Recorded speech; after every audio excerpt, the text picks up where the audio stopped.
Very good morning दोस्तों। हम लोगों ने कल जो है वो जीएस सेक्शन को देख लिया था।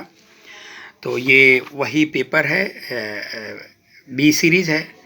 और अब हम इसमें ज्योग्राफी को थोड़ा सा देखते हैं, कोशिश करते हैं। पेपर कठिन था, कुछ प्रश्न जो है वो अभी भी मिल नहीं पा रहे हैं, थोड़ा समय लगेगा। लेकिन आइए जो शेष प्रश्न जो मिल चुके हैं उनको हम लोग देख लेते हैं। 5-6 प्रश्न तो ऐसे हैं जिनको जो है खोजना बहुत मुश्किल लग रहा है। तो आइए जो मिला है उसको हम लोग देख लेते हैं। पहला जो है यानी 31st क्वेश्चन जो है उसका ऑप्शन डी सही है। ये आसान था। मैरियाना ट्रेंच को दक्षिण प्रशांत में दिखा रहा है, जबकि ये उत्तर प्रशांत में है। तो ऑप्शन डी जो है वो सही होगा इसमें। दूसरा प्रश्न देखते हैं। इसमें बता रहा है कि जेट स्ट्रीम के जो समर सीजन में यानी गर्मियों के मौसम में, गर्मी ऋतु में, वो उसकी वेलोसिटी जो है यानी गति जो है वो दोगुनी हो जाती है विंटर सीजन के मुकाबले। तो ये गलत है। और क्योंकि विंटर में उसकी गति जो है वो समर के मुकाबले, गर्मी के मुकाबले अधिक हो जाती है। और extent of jet stream narrows down during the summer season, ये भी गलत है, क्योंकि समर सीजन में वो विस्तारित हो जाती है, फैल जाती है। गर्मियों में, जाड़ों में वो नैरोज हो जाती है यानी सक्रिय हो जाती है। तो इसमें डी ऑप्शन सही हो रहा है, ना एक न दो, यानी D, neither one not two, न तो एक न ही दो। तो आइए 33rd प्रश्न देखते हैं। ये प्रिंसिपल है, which of the following principles does not belong to logical positivism. तो इसमें जो है ऑप्शन सी की तरफ ज़्यादा जा रहा है, बिहेवियरिज्म यानी व्यवहारवाद। क्योंकि तार्किक प्रत्यक्षवाद जो है, ये लॉजिकल पॉजिटिविज्म जो है, ये 1920 के आसपास ये विकसित हुआ था। ये सिद्धांत जो है 1920 के आसपास वियना में विकसित हुआ था। वियना यानी ऑस्ट्रिया। तो इसको देख लीजिए, ऑप्शन सी जो है सही जा रहा है। अगर कुछ प्रश्न जो है उत्तर अगर गलत होता है तो आप कमेंट सेक्शन में ज़रूर, अगर आपको मिला हो तो बताइएगा। 34वां प्रश्न देखते हैं। निम्नलिखित में से कौन भूगोल चिंतन फलक पैराडाइम की संकल्पना का प्रतिपादक है, कौन किया है? तो ये है टी.एस. कुहन हो जाएंगे। Option A is correct. 35वां का देखिए, who among the following contributed in the development of post modernism in geography। तो ये सबसे ज़्यादा कंट्रीब्यूशन जो है उत्तर आधुनिकतावाद के विकास में जो है एडवर्ड सूजा का था, यानी डी ऑप्शन सही हो रहा। ये 36वां प्रश्न थोड़ा आसान है। अर्धकुंडे सभी जानते हैं, ये किताब है, लिखी गई है कार्ल रिटर द्वारा। ज्योग्राफिया जनरलिस, ये वेरेनियस द्वारा लिखा गया है। एंथ्रोपोजियोग्राफी, ये रैडजल जो है। कॉस्मस जो है वो हमबोल्ट के द्वारा लिखा गया पुस्तक है, बहुत फेमस पुस्तक है। तो ऑप्शन ए जो है ये सही जा रहा है। आइए प्रश्न नंबर 37वां देखते हैं। In 1969, with the publication of which of the following journals the humanistic geography became major paradigm of geography। तो ये इसका संभवतः उत्तर जो है मेरे हिसाब से बी होना चाहिए, एंटीपोड, यानी 37वां का बी। अब अगला प्रश्न देखते हैं। The famous essay exceptionalism in geography a methodological examination was written by, ये एफ के सेफर महोदय हैं। ऑप्शन ए जो है सही जा रहा है, एफ के सेफर द्वारा। अगला देखिए, ये प्रश्न है 39वां, 39th में who among the following geographers was not a proponent of environmental determinism. तो ये इसमें डेविस और सिंपल और ऑल्सवर्थ हंटिंगटन सभी जो है वो पर्यावरण निश्चयवाद के समर्थक थे, लेकिन जीन ब्रूस जो है ये संभववाद के थे। तो ऑप्शन डी सही हो रहा है। अगला प्रश्न देखते हैं। Who among the following scholars put for the 7th stages of towns growth. तो ये सभी जानते हैं, ऑप्शन बी लेविस मम्फोर्ड, यानी जिसने नगर विकास की 7 अवस्थाओं को प्रस्तुत किया था, तो वो है लेविस मम्फोर्ड, यानी ऑप्शन बी सही। अगला प्रश्न देखते हैं। When was the Smart City Mission launched in India? 2015। जून 2015 है, देख लीजिएगा। 42वां जो है who developed concept of urbanization as a way of life, तो लुइस वर्थ है। 42 का ए सही है। 43 में देखिए, संयुक्त राष्ट्र के आकलन के अनुसार निम्नलिखित देशों में से किसकी जनसंख्या का वार्षिक वृद्धि दर 2015-20 में सर्वोच्च थी? तो मेरे ख्याल से ये ओमान होना चाहिए। ऑप्शन सी जो है सही हो रहा है। 44वां देखिए, लॉ ऑफ रिटेल ग्रेविटेशन यानी खुदरा गुरुत्वाकर्षण के नियम का प्रतिपादन जो है वो WG रेली ने किया था। Option A is correct. अब अगला प्रश्न देखते हैं, क्वेश्चन नंबर 45वां। ये कुछ संकल्पना दिया है और इसका जो प्रोपाउंडर हैं यानी प्रतिपादक जो हैं उनको आपको मैच कराना है। तो इसमें जो है वो बी की तरफ आंसर जा रहा है, क्योंकि सिटी रीजन जो है ये डिकन्सन द्वारा है। अमलैंड का जो है जो संकल्पना दिया था वो एंड्रे एलिक्स ने दिया था, यानी वो सही हो रहा है। हिंटरलैंड का जो है ये ग्रीन साहब का है। तो अर्बन फील्ड जो है ये स्मेल्स का है, या स्मेल्स का ये, तो इनका यानी ऑप्शन बी जो है सही जा रहा है।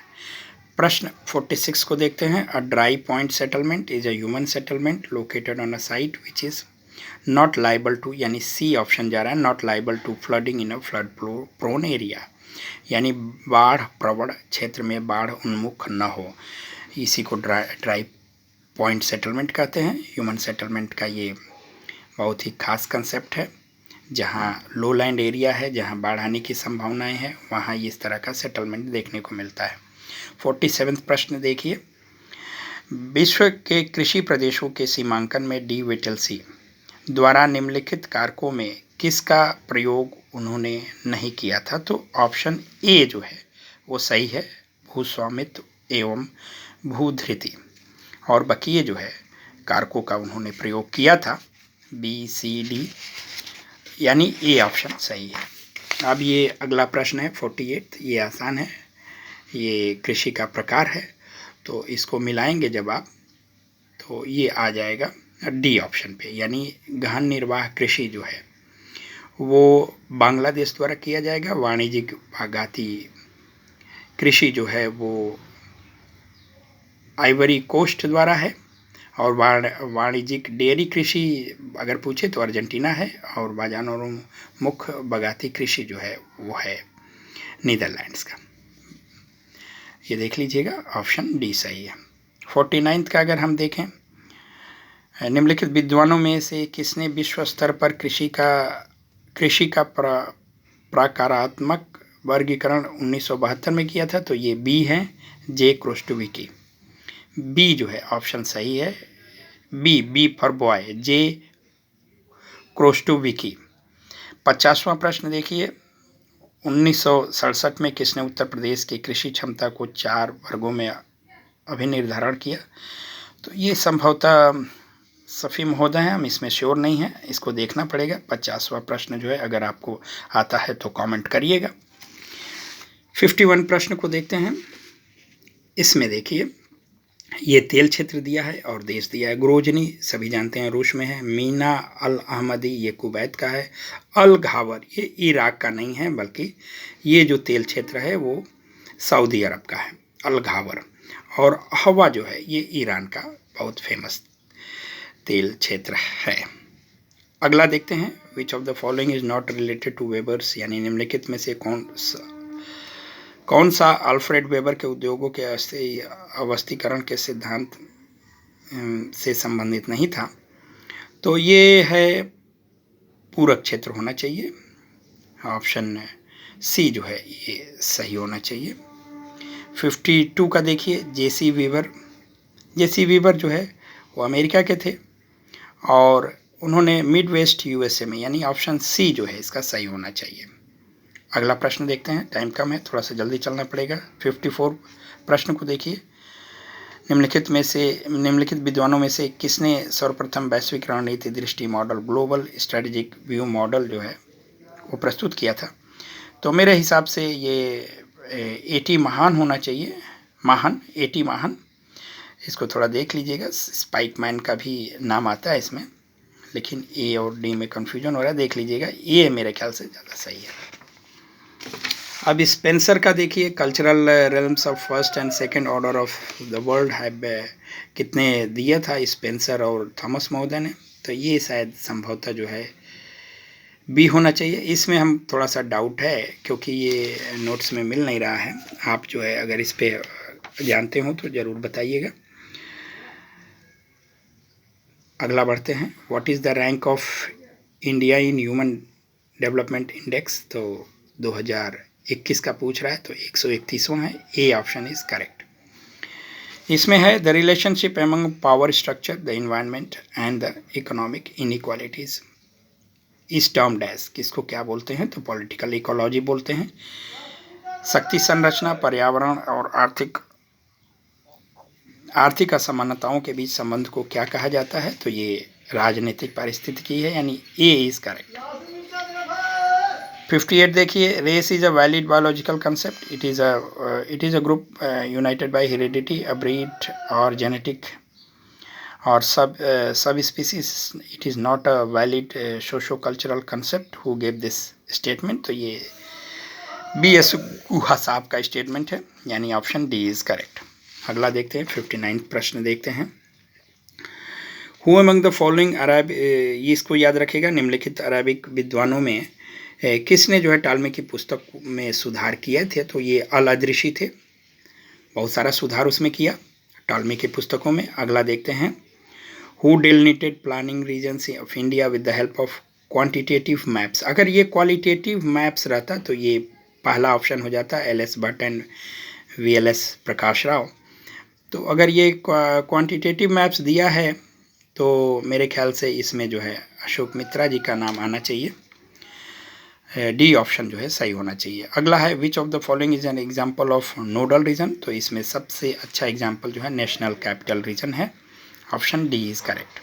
अगला देखिए, 62 प्रश्न देखिए, the concept of region as trinity place folk and work was propagated by which of the following scholars, तो ये पैट्रिक गिडीज हैं, थोड़ा जल्दी कर लें क्योंकि वीडियो लंबा हो रहा है।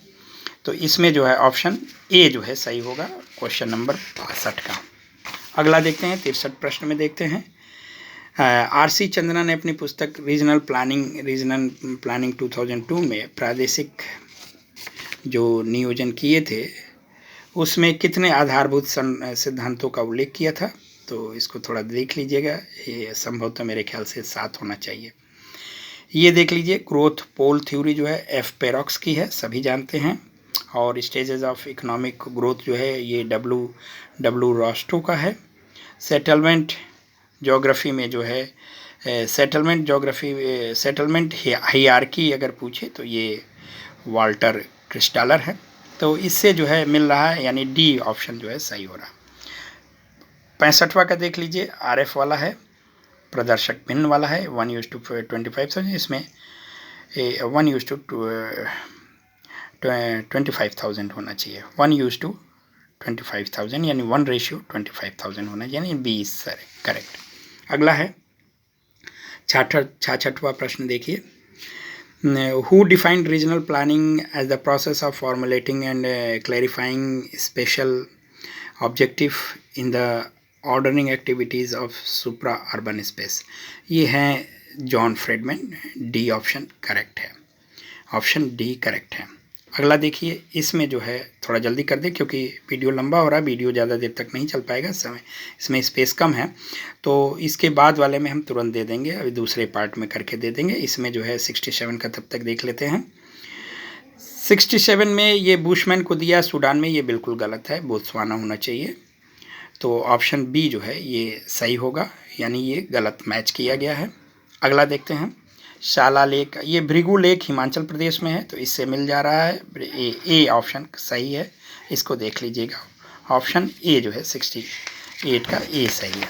अगला प्रश्न है 69 का देखिए, एल नीनो जो है ये इसको बोल रहा है कोल्ड करंट है, बिल्कुल गलत है ये, और ये क्रिसमस के आसपास दिसंबर महीने 25 दिसंबर के आसपास ये विकसित होता है, तो केवल 2 सही है, 17वां प्रश्न देखते हैं 17, विच of the following soils is rich in potash but poor in phosphorus. तो ये एलुवियल सॉइल है, जलोढ़ मृदा है।